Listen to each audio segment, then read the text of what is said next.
Olá, sejam bem-vindos ao programa Gestão Familiar. Hoje teremos a presença do Dr. Sérgio Presta com o tema A Importância Societária na Empresa Familiar. Presta, bem-vindo ao programa. Obrigado, Rica. É uma honra estar aqui, para a gente trocar um pouco de experiências. Eu que venho desse contínuo trabalho com empresas, sou advogado desde 92. E aí nossa ideia aqui é tirar um pouco das dúvidas das pessoas e ver que normalmente a parte societária sempre é colocada para o segundo plano, só se lembra dela quando... Na emergência, né? Eu acho que quando dá o problema... Isso. E a primeira pergunta que eu queria fazer é uma coisa simples e básica das empresas, a importância do contrato social, porque enquanto a empresa também, que nem o casamento, sócio também, o contrato social ele é perfeito, né? Quando acontece alguma briga societária ou problemas de herdeiros, o contrato societal passa a ser, pelo meu entendimento, o ponto-chave do negócio. Como fazer com que isso seja resolvido? Rica, é exatamente isso. O que é que acontece? Normalmente, quando se abre uma empresa, ninguém pensa numa dissolução da sociedade. E o contrato social funciona igual a sua pólice de seguro do carro. Eu não sei se você sabe onde está a sua, eu não sei onde está a minha. Eu só vou descobrir no dia que eu bater o carro. Exatamente, perfeito. O contrato social a gente só vai descobrir o que é que ele tem ou o que ele deixa de ter quando chegar o momento de um problema entre os sócios. Normalmente o que acontece? Se preocupa com tudo na formação da empresa, mas ninguém se preocupa na pessoa que vai fazer o contrato social. Alguns profissionais que não são da área de direito gostam de fazer contrato social, ou então pega aquele bom e velho exemplo na internet. Mas eu acho que 99% das empresas antigas são feitas, a maioria, por não advogados. Né? Exatamente. E aí o que acontece? Você não prevê algumas coisas e quando o problema acontece, o que é que vai acontecer? Você vai ter que buscar um advogado para solucionar. A nossa proposta sempre é uma advocacia preventiva. Ou seja, eu viro cavaleiro do apocalipse. Penso em tudo que vai dar errado. Se não der errado, põe uma camisa de força e enterra um cara. Se der errado, eu já estou preparado para o que pode acontecer. Entendi. Porque a grande dificuldade, as pessoas... Porque quando a gente forma uma sociedade, você é sócio, eu sou sócio, a gente forma confiando nos nossos sócios, é uma coisa. Quando vem a segunda geração, essa geração provavelmente não escolheu a sociedade. Isso. Né? Eu vou fazer uma pergunta, eu quero saber a sua opinião. Seria interessante, nessa segunda ou terceira geração entrando, atualizar o contrato social? Eu quero que o nosso telespectador entenda bem, porque às vezes as pessoas podem falar, mas isso é óbvio. Mas pode ser óbvio, mas ninguém faz. Então eu quero saber a importância disso, se realmente é importante fazer isso. É de extrema relevância. O que é que acontece? Na sociedade limitada, que hoje 95% das sociedades brasileiras são sociedades limitadas, o que acontece? Existe um princípio jurídico chamado de affectus societatis, ou seja, eu preciso ter uma relação afetiva com o meu sócio. Eu preciso que meu sócio seja aquela pessoa que eu tenho uma relação afetiva com ele. Certo. Na segunda geração, normalmente, essa relação afetiva ela já não existe. Quando é uma empresa familiar, eu tenho uma relação com os primos que nem sempre pode ser uma relação boa. Pode ser de sangue, mas não exclusivamente empresarial. Isso. E aí o que é que acontece? O contrato social precisa prever, no caso de duas decisões em sentidos opostos. Para que lado eu vou? E se é uma sociedade 50-50, que eu gosto de dizer que sociedade 50-50 não funciona nem em casamento, alguém precisa mandar, que normalmente é a esposa que manda, mas numa sociedade 50-50, se eu quero ir A e o meu sócio quer B, como resolve? Aí volta a questão do casamento. Eu tenho que ceder um pouco em prol da sociedade. Eu acho que isso na primeira geração é muito simples de acontecer, porque é uma coisa mais tranquila, mais de confiança. Agora, eu acredito e vendo, até porque a gente enxerga, na segunda e terceira geração, isso é muito difícil. E eu tenho dentro do escritório vários exemplos de empresas que aconteceu. Tiveram que vender o negócio porque os sócios da segunda e terceira geração já não conseguiam mais conviver, porque tinham visão diferente do negócio. O grande problema da sociedade é o seguinte: ou quando tem muito dinheiro ou quando tem pouco dinheiro.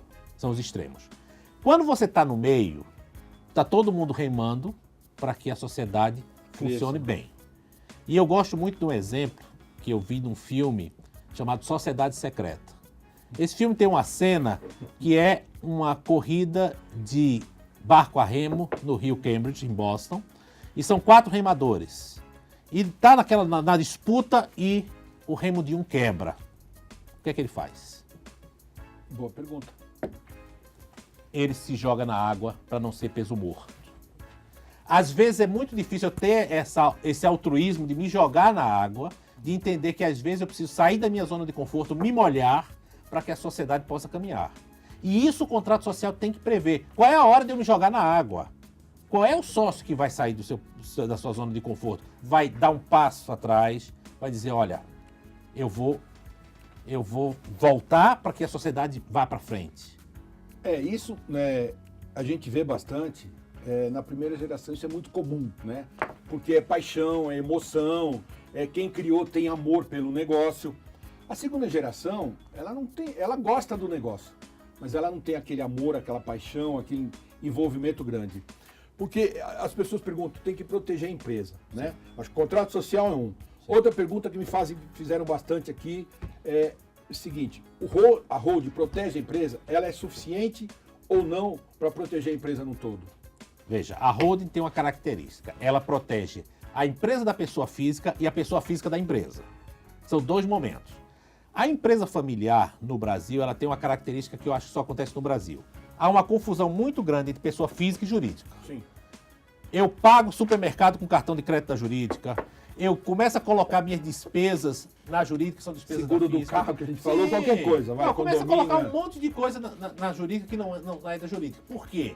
O sistema tributário brasileiro, você utiliza normalmente as empresas são lucro presumido, onde eu não preciso ter uma contabilidade tão cartesiana, então eu posso jogar qualquer despesa lá dentro, o dinheiro é meu, está resolvido o meu problema. E aí eu começo a confundir. A holding, ela começa a gerar o seguinte, e eu tenho um caso no escritório que era exatamente uma empresa familiar, são os dois pais com 2 filhos.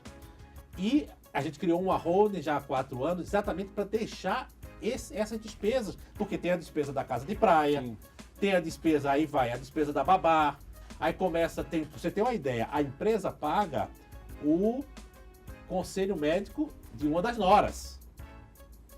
Ela é médica e paga ela o conselho. Em vez de ela pagar o conselho, a empresa paga. Então, o que é que acontece? Conheço vários que pagam dos advogados. Isso, paga tudo. Paga tudo. Porque a empresa, aí então vira a empresa como se fosse aquela grande provedora. Aí o que acontece? Isso enquanto a primeira geração está na frente. Porque são 2 famílias. Quando começa a vir segundo... E a média de crescimento é 8% da família, então você vai ter que ter um crescimento da empresa em 8% líquido, que é muito difícil você crescer isso, para poder ter negócio para ter tanta gente. Porque a média é o seguinte, começa 2. Vamos dizer, vou esse exemplo, cada 2 tem 2. Cada 2 tem mais 2 filhos. Daqui a pouco, cada 2 filhos tem mais... Progressão geométrica, você não vai conseguir sustentar todo mundo nunca. Exatamente. E o padrão de vida sempre é muito alto. Então, a holding serve para quê? Para dizer, olha, funciona, a holding é que é a sócia, e nós estamos dentro da holding. Um exemplo que a gente fala muito, eu falo inclusive nas minhas aulas, e que dá para falar porque é público, é a holding do Votorantim. Que apesar de ser uma empresa muito grande, são mais de 110 herdeiros, e você tem herdeiros, ou quem está no negócio, quem tem aptidão para estar no negócio. Quem não tem aptidão para estar no negócio é sócio.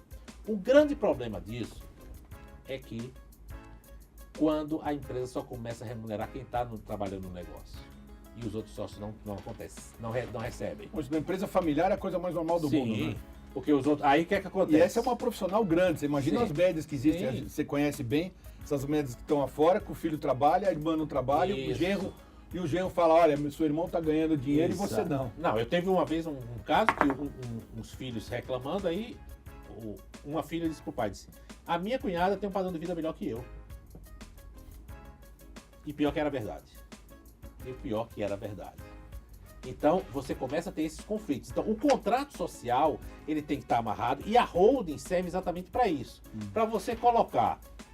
E a empresa que gera dinheiro, ela tem que ser preservada. Porque uma briga numa empresa, com os sócios são todos pessoa física, você para a empresa de operação. A holding, ela serve de proteger. Aí, quando ela protege a empresa das físicas, é isso. Eu briguei nas físicas, eu jogo na holding. Então, a briga fica na holding. Se der algum problema, a briga fica na holding. A empresa está... Do mesmo jeito que eu protejo a física da jurídica, porque se eu tiver um insucesso profissional, que isso é fadado a acontecer, até por isso que você é empresário. Sim. O empresário está aí para isso, para correr risco. Se você não corre risco, você vai ser funcionário público. Exatamente. Mas se você você é empresário porque corre risco. E correndo risco, nem todo investimento que você faz você acerta. Então, o que é que você tem? Tem que proteger o seu patrimônio que você juntou esse tempo inteiro de um insucesso da empresa. E hoje, do jeito que está, Como, por exemplo, hoje você tem penhora online, você acorda de manhã e o dinheiro está bloqueado na conta. E como é que funciona isso? Eu vou bloqueando, vou no CNPJ, depois no CPF dos sócios. Se o CPF do sócio não é um CPF, sim um CNPJ de outra empresa, que é a holding, eu vou bloquear a conta da holding. Normalmente a holding é uma conta só de passagem, é uma empresa de papel que tem pouco custo, o dinheiro passa para ela e vai para a física. Até chegar na física, não é que eu impeça, eu consigo descobrir. Entendi. Você vai descobrir o problema, não vai ter a penhora online no dia seguinte, você Você acordar não sem dinheiro acorda para de manhã, pagar a você tá conta. sem dinheiro. Já aconteceu com o cliente mesmo, tinha pagamento, foi ver, estava tudo bloqueado. Tudo bloqueado. Não tinha nada e o desespero E bate. para bloquear é muito fácil, o juiz aperta um enter. Sim, não. Para isso- desbloquear ele tem que ser um de papel. E eu já tive um caso na época, uma empresa muito grande, era um bloqueio de 300 mil reais à época, isso há 6 anos atrás, e ela tinha 16 contas. Bloqueado 300 mil em 16 contas. Nossa, e o valor era só 300 mil. Só 300 mil. Aí é o seguinte, aí você tem que informar o juiz que o valor já está feito. Aí antigamente você tinha que pegar um ofício, o juiz assinava o ofício, mandava para o Banco Central, em Brasília. Eu tive que pegar o ofício com o juiz, entrar no avião, ir para o Banco Central para poder liberar. Isso levou 4 dias. Isso hoje... Hoje é mais simples, mas tem esse problema de você voltar. Hoje o programa já, o Banco Sem Juros já está bem diferente, mas a holding ela serve para proteger também a pessoa física da empresa. Entendi. Presta, eu quero te fazer uma pergunta para a gente poder entender direitinho o negócio. Nós desenvolvemos muita parte da sucessão, governança. Então, pelo que eu estou entendendo e acho a importância disso, o jurídico acompanhar esse processo todo para que também não adianta você desenvolver e depois os processos, contratos, essas coisas, tem que estar tudo arrumado. Exatamente. Ele tem que ser parceiro e andar junto. Isso. É um caminho que você tem que tirar junto para dizer, eu quero fazer sucessão. Nós temos vários casos aí, a gente conhece, que um filho só trabalha no negócio. Aí tem 2 irmãs, por exemplo. Normalmente isso acontece muito com o filho homem. E 2 genros. Isso. Aí o pai diz, Que é o não, pior. mas eu quero deixar mais pro meu filho. Aí você tem que fazer toda a parte de sucessão para saber o seguinte, quanto eu posso deixar do meu patrimônio só para um filho? Porque tem aquela história que todo mundo fala, aqueles 50% eu posso dar para quem eu quiser, aquelas coisas. Não funciona bem assim. Na verdade, você tem 25% de Se você disponibilidade. puder explicar isso direitinho ao nosso... A ideia é você, telespectador. 25% de disponibilidade que você tem do seu patrimônio, do que você pode doar. Então, dentro do seu patrimônio, sem gerar um problema. Sim. Normalmente você faz, quando você faz acima disso, você faz um acordo de família, todos os herdeiros assinam, há uma efetiva renúncia dos direitos hereditários para poder que isso vá para frente. Ela funciona dessa forma. Então, se o jurídico não está junto, eu vou ter problema lá na frente, eu posso ser, inclusive, questionado sobre isso. Pode ser, porque tá. Pode. Entendi. Presta, eu queria agora, nós estamos chegando no final, te agradecer. Antes de mais nada, quero te entregar um livro. Você merece. O Presta é um grande amigo, um amigo querido. Eu acho que esse programa aqui, ele foi feito, está sendo feito por grandes pessoas, grandes amigos. Pessoas do bem, que são grandes empresários, pessoas que trabalham sério, correto, que a gente diga aqui nesse programa com o maior prazer do mundo. Então eu quero te entregar um livro. Muito obrigado, vai ser uma honra. Fique para você de presente. Muito obrigado. Vai ser E uma vamos honra. à pergunta final. Vamos lá. O que você recomenda? Vamos falar agora um público específico. Eu sei que isso não muda o tamanho das empresas, mas as empresas médias do Brasil, que são as que mais sofrem, são mais ataxadas sobre impostos, sobre tudo, para que eles possam pensar que o dia em que o dono ou tiver uma morte prematura e falar assim, a minha empresa está resolvida. Porque todos nós estamos propensos a isso, né? Rica, eu descobri uma coisa nesse meu longo de atividade profissional. Só morre quem está vivo. Sim. É uma coisa impressionante. Isso. Então, normalmente, isso é uma questão latina. Nós, latinos, não nos preparamos para a morte, porque isso é um assunto que incomoda.